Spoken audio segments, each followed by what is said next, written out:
The composition that I found here has a really obvious flaw. But by using the tools of composition, I was able to work around that and frame up something very beautiful. The thing that intrigued me here is really this clean piece of moss that we have right on the forest floor right here.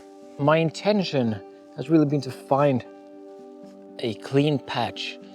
I've been hiking around for hours now, and most of the patches that I found are full of leaves or needles, just a lot of things just cluttering up the moss.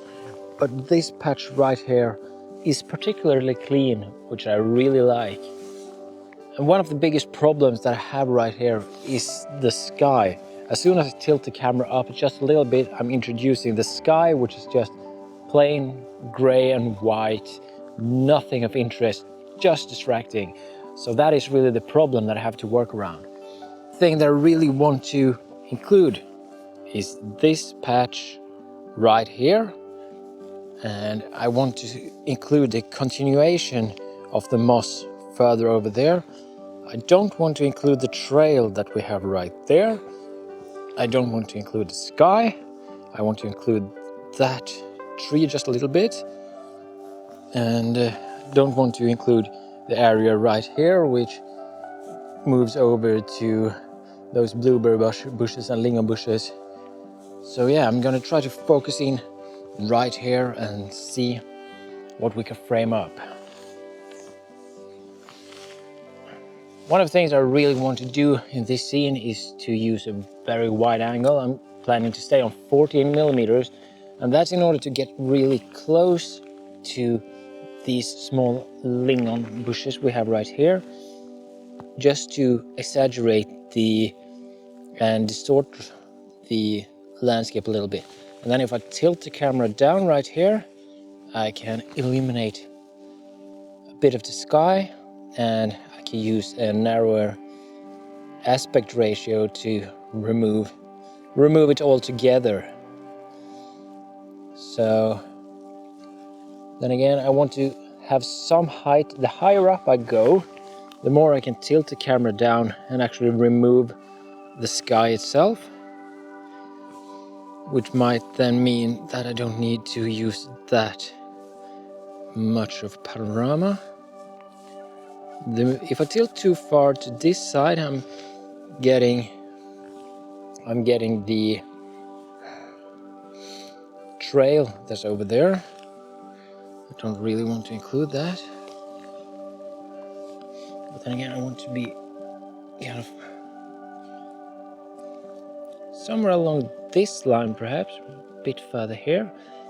Then I get that tree up in this tree up in the left corner, and I'm really distorting this, and I'm removing the sky by being able to tilt the camera down, and I'm getting the flow of the moss running throughout in the landscape, which is really what I want. I wanted a picture of the forest floor, and I'm getting that very well here. So yeah, somewhere along this line, I'm gonna try to put the tripod somewhere here. The structure of this composition is that we have the anchor right here, and even though this mound is the moss itself still, or the forest floor, is the main element. And then we have the supporting element really being the mounds shifting further into the scene, into the composition within the forest floor, as well as the tree line in the background really framing it on the top. And the relationship of the composition is really just the ongoing nature of the forest floor. So it really is all about the forest floor.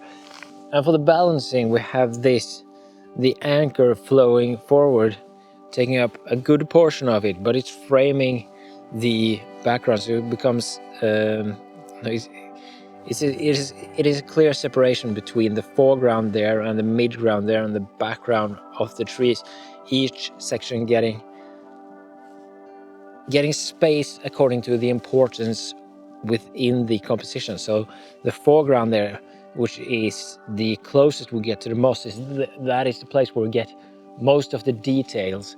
So that is really the most important thing, and it takes up the most space. Then we have the midground there, that is the medium importance within the composition, and it gets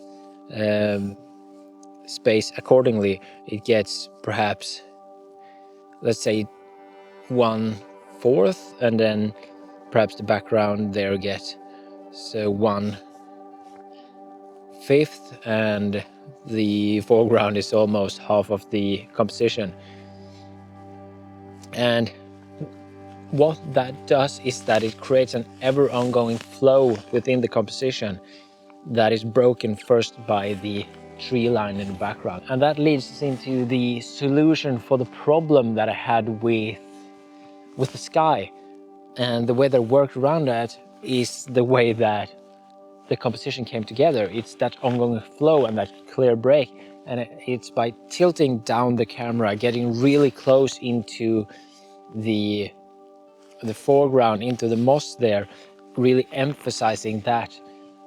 And that way I could just remove the sky altogether, thus removing all of the problem within that.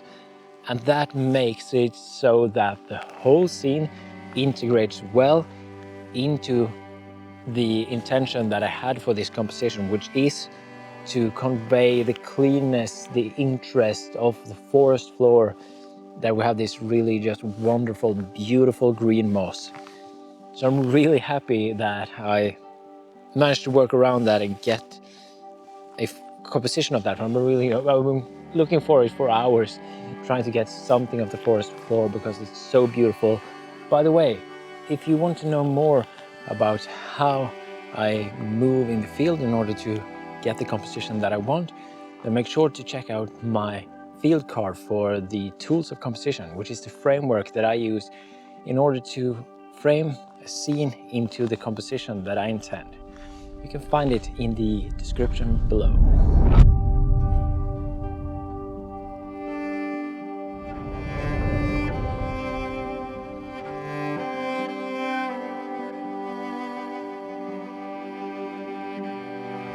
If you want to see how this same problem-solving process works in a completely different condition, open landscape, harsh midday sun, almost nothing to work with, the first episode of this series is the one to watch next. Same framework, different challenge.